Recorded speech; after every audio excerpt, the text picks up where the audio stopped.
You know, I was on First Take, my day job on ESPN earlier this morning, and I spoke about this, and I felt the need to elaborate even further because a couple of people text me and pissed me off, and they know who they are. People close to LeBron James talking to me about questioning him as a father. Come on, y'all. I mean, it's gotten to a point where this LeBron sensitivity is just beyond the pale.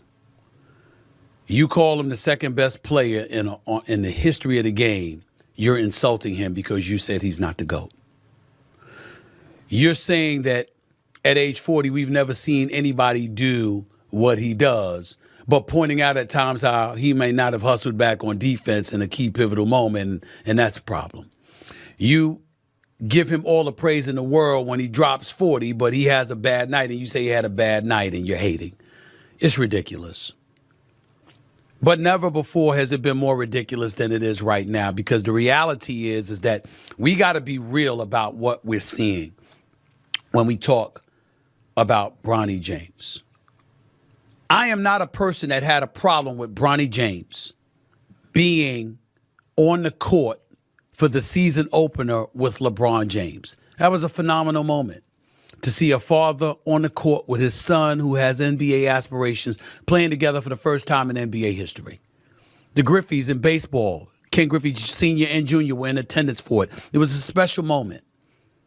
My position has always been that should have been the only moment we saw Bronny James in a Lakers uniform this season, because he's not ready.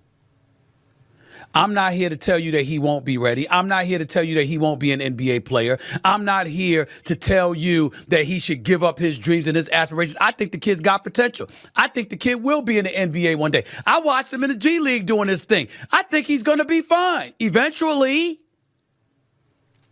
But that's not the case yet.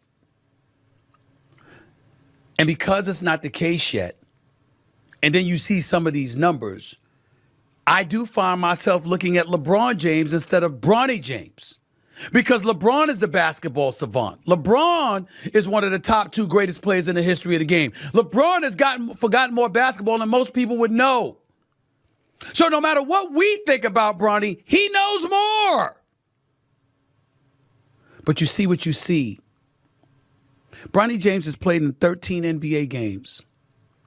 Ladies and gentlemen, he's averaging 0.3 points, 0.3 assists, and 0.4 rebounds.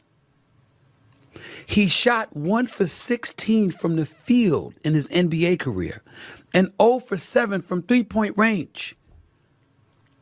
And he's playing in the first quarter of an NBA game? Really? And everybody wants to look at it, and LeBron has nothing to do with that. He didn't tell J.J. Redick to put him in the game. I get all that. But come on. I'm not being cruel to Bronny. I'm looking out. Do you want it this way, LeBron? Do you want it this way, Rich Paul? Do you want it this way? He can't go into the G League and average 20, 25 and stay there until he's ready? Because he's LeBron's son, you know how they're going to judge him.